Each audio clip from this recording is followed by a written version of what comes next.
Hey now guys, what is happening? Back with another review for you. Volume 16, The Mighty Thor, War of the Pantheons. Finally read, started it yesterday, finished it today. There's 18 issues in this, so I read the first 6 yesterday and finished the last 12 today, so I'm pretty beat and exhausted. Covers 1987 to 1989. We had to jump 3 volumes, 13, 14, and 15 to get to here from volume 12. It covers Thor number 383 to 400. So 18 issues straight across. Written by Tom DeFalco and penciled by Ron Frenz. I'm gonna turn on the air a little, guys. It's way too hot, and I'm just like, feeling not so good. So please don't mind the hum. So So what do we have here? So in a nutshell, of course, by the way, check out the posts. I did. It's a little too loud. Okay, this is probably going to be a short video because I'm just not feeling well, but it's okay. No worries. So check out the post. I finally did one. Rather than in 2 parts, it's in 1 part, just like volume 12. So everything there is streamlined. If I forget anything, or if you're curious to know what happens in each issue, check out the post, the post section, I should say. Real quick, 383 is a one-off story where it takes place during the Secret War. Apparently, Amora, the Enchantress, is telling her sister Lorelei about how she had an opportunity to fall in love with Thor or get Thor to fall in love with her, but she missed it because, as we all know from the Secret Wars, the heroes were fighting the villains. The Enchantress was on the side of the villains, but she was starting to become not nicer, but not so much of a cunty bitch like she was in the past. And I don't know, she just fell in love with Thor, just started to like Thor legitimately, kind of like how Carnilla liked Balder. And then later on I found out that she fell in love with Heimdall of all people, the Enchantress. She becomes kind of good, I guess. I don't know. She's no longer a villainess. And I don't know. It was just a one-off story. It was Tom DeFalco and Ron Frenz's first issue together on Thor. So we had 383, it was like a one-off. Then 384 boasts on the front cover that this is a new era for Thor. Right here. But it turns out this is issue 384, a new bold era. No, the first issue of a brand new era of Thor.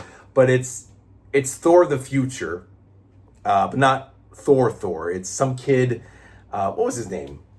Dargo or something? He had a stupid name. It takes place in the year 2537, so like 500 years into the future, or 450 years in the future. Later on, they corrected it as 2587, but it was initially the year 2537 in New York. It's the future, and the city is run by the corporation, and this cult devoted to Thor is they're a group of rebels, but they're also worshiping at the cult of Thor. And this one kid manages to pull out Mjolnir and becomes the new Thor. Then 385 has Thor fighting the Hulk, which was pretty okay. 386, which one was that one? I forgot. Must not have been important. Then 387, 8, and 9 is a 3-part story where Thor deals with the Celestials yet again, Arishem, the judge. Then there's Exitar, the exterminator, and they go to this, Thor goes to this planet called Pangoria, which is filled with pirates, and it's ruled by pirates. And the Celestials are like, we're going to destroy this planet. And Thor, being the good guy that he is, a bit of a dumbass. Thor is really, he's a dumbass. He's a good guy with a good, noble heart, but he's a bit of a dumbass. He tries to fight and protect Pangoria, but it turns out you can't stop the Celestials. Like, it doesn't get into Thor's head that you can't defeat the Celestials. And he knows this, but he continues to do it because he's an honorable guy. No, Thor is a fucking dumbass.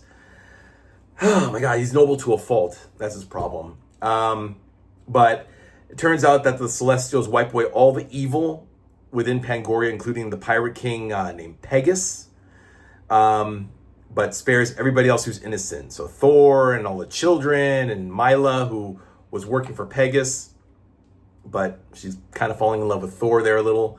They're all spared. And then that's that. That's 387, 388, and 389. Then we have 390 is Thor and the Avengers. You know what? I just realized I have my contact lenses on. So hold on one second. Let me just... Oh, it's so hot in here. When Warriors Clash. 380... What was... now I want to know what 386 was. Hold on. Oh, yeah. 386 is when he fights the Celtic god of... the Celtic lord of lightning named Lear. And that leads to Balder. Oh, yeah. Balder's now king of Asgard, or the ruler of Asgard, because Odin disappeared. So now everybody's bowing to Balder, and he still has white hair. Thor transports. This is from 386 to 387, but it's not together. The Rainbow Bridge apparently was destroyed way back in like issue 351, which will come out in volume 13, which will release March 3rd of next year. So we'll find out what happened. But the Rainbow Bridge has been shattered. It's been cast adrift, so it's not connected to Earth or Midgard. And so Thor tries to teleport back to Earth and gets zapped in outer space. And that's how he gets to Pangoria in 387. Anyway, so 390, he teams up with the Avengers. 391, he fights the Mongoose with Spider-Man. 392, he fights some chick named Quicksand. While Daredevil fights Hogan the Grim. Hogan is sent on a mission to find Thor, because Balder and everybody thinks Thor's dead because he got transported to Pangoria, but they were like, what the fuck happened to him? Meanwhile, Seth, the serpent god, the Egyptian serpent god of death, is plotting to attack Asgard. So they don't know where Thor is. They think he's dead, but he might still be alive. But meanwhile, Seth is looking to destroy Asgard. So it's like another Ragnarok is looming. But it's not Ragnarok, but it feels like it because, of course, later on, there's a siege on Asgard. Seth lays siege to Asgard. So 392, Daredevil appears and he fights Hogan, but Hogan, his brain got messed up when he landed on Earth, and he thinks like everybody's a monster. Then 392, 393 is a two-parter. Then it's weird. Then 394 is partly Hogan getting fished out of the river because the SWAT team shot him on the Roosevelt Island tramway. It was really crazy. And then Daredevil helps them get to the hospital. But then, those are the first 3 pages. Then from page 4 to 22, Roger Stern steps in and fills in. I mean, Tom DeFalco and Ron Frenz do the first 3 pages, and then it's Roger Stern and who else? Somebody else pencils. It was weird. It was just the tone shifted. Anyway, so Eric Larson did the artwork for 385 when Thor fights Hulk, which was pretty cool. I don't know. By the way, in case you're tuning in, or zip through in the video, I'm talking about Volume 16, War of the Pantheons. 394, they're making a Thor movie, and the screenwriter goes and interviews Jane and Harris Hobbs and anybody who's ever had a friendship or an acquaintanceship with Thor. She's looking for research, the screenwriter chick. I didn't care for that one.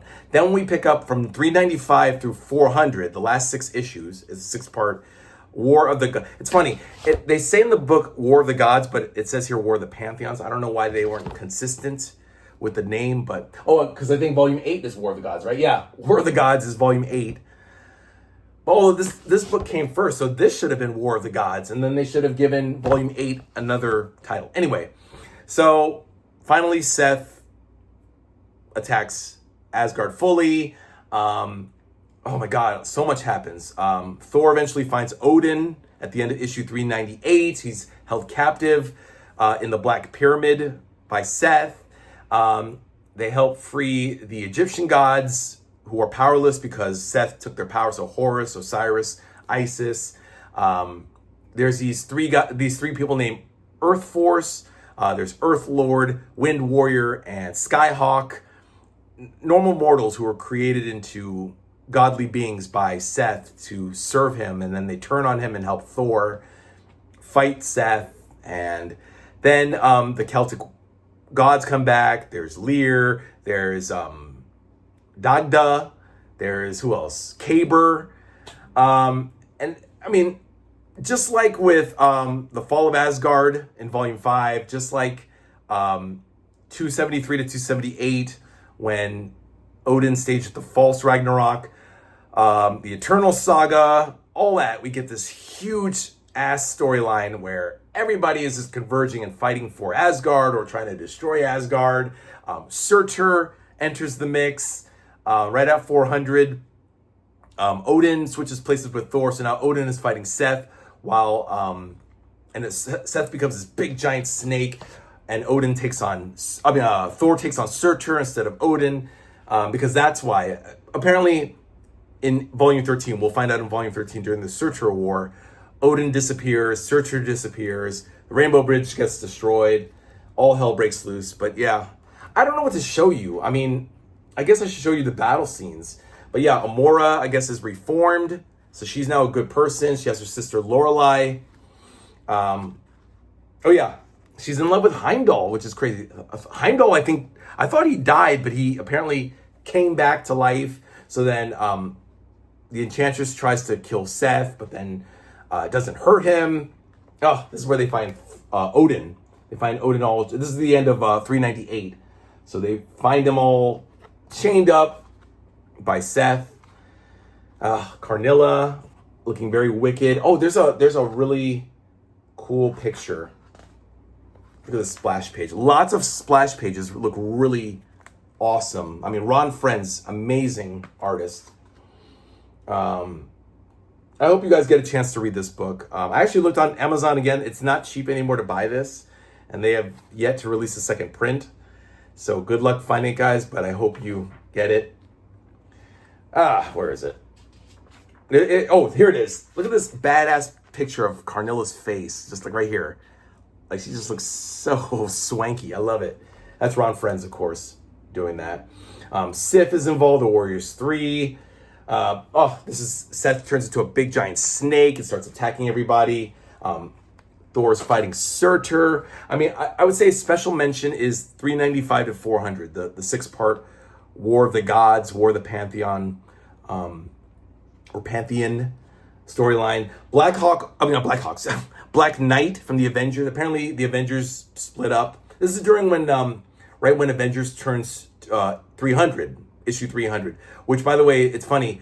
The Avengers and Thor are 100 issues apart. So Thor is issue 400, Avengers is issue 300. So at that time,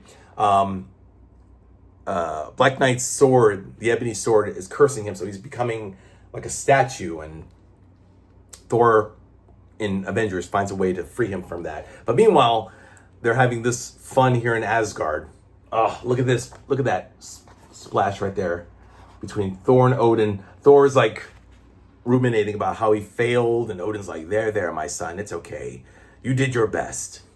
You know, they think it's hopeless, like all hope is gone. Oh yeah, but that's pretty much the end of this storyline. Yeah, everyone's happy. Odin is back in power, and I guess Balder... Again, so many people I thought died. Like Balder I thought died, Heimdall, Amora, the Enchantress. No. Temporarily incapacitated, but not dead. Odin is very much a himbo, very dumb guy. A good guy, but he's just... makes a lot of bad choices. Yeah. By the way, in case you're wondering, this is actually Captain America as the captain, not U.S. agent. That was when Steve Rogers was going through his thing with the government, and then he fought Iron Man during the Iron Wars, and he mentions this to Thor. So it's cool, like a whole crossover thing where all this shit was happening in the background. That was when the Avengers were on Hydro Base before it was destroyed in Acts of Vengeance. And that's pretty much it, guys. solid work. This is the beginning of the DeFalco Friends era, which will go all the way until issue 459, which is like volume 18, I believe. Yeah. So the final gauntlet. Yeah. So we got another few books to read. So now next we're going to move on to In Mortal Flesh, volume 17. And this is actually 401 to 418. This introduces the new warriors. The first appearance of the new warriors the first appearance. God, this is how I read. When I read, I trip over my tongue and my mouth. The first appearance of the new warriors appears in issue 411, which is in this volume. So I can't wait to read it. I know Thor fights the Juggernaut at one point, so that's pretty cool because Juggernaut is Acts of Vengeance. I think Acts of Vengeance does happen in this volume, and the Juggernaut fights Thor as a result of that. Yeah, right? Oh, Eric Masterson. I didn't even mention Eric Masterson got introduced in issue 391 when Thor is fighting the Mongoose, stupid villain, with Spider-Man. We meet Eric Masterson, who, as we all know, will become the next Thor, and then eventually Thunderstrike. So, yes, this volume collects the first appearance of Eric Masterson. Also, who else? No, that's it. Thor. So Don Blake is gone, apparently, and we won't know until volume 13 or whatever comes out. But he's now Sigurd Jarlson. That's his new persona, his new mortal guise. That's it. I mean, I almost forgot. That would have been in my things I missed short. But yes, Eric Masterson, for any fans out there, I don't care. I'm indifferent. But yeah, he makes his first appearance. Okay, I'm starting to repeat myself a lot. Guys, it's been a pleasure. This is the next book. This should be in your stores still. This came out, I think, 2 years ago in the second print. Volume 17, In Mortal Flesh, covering 401 to 418 and annual number 14 of Thor. Okay, that's it, guys.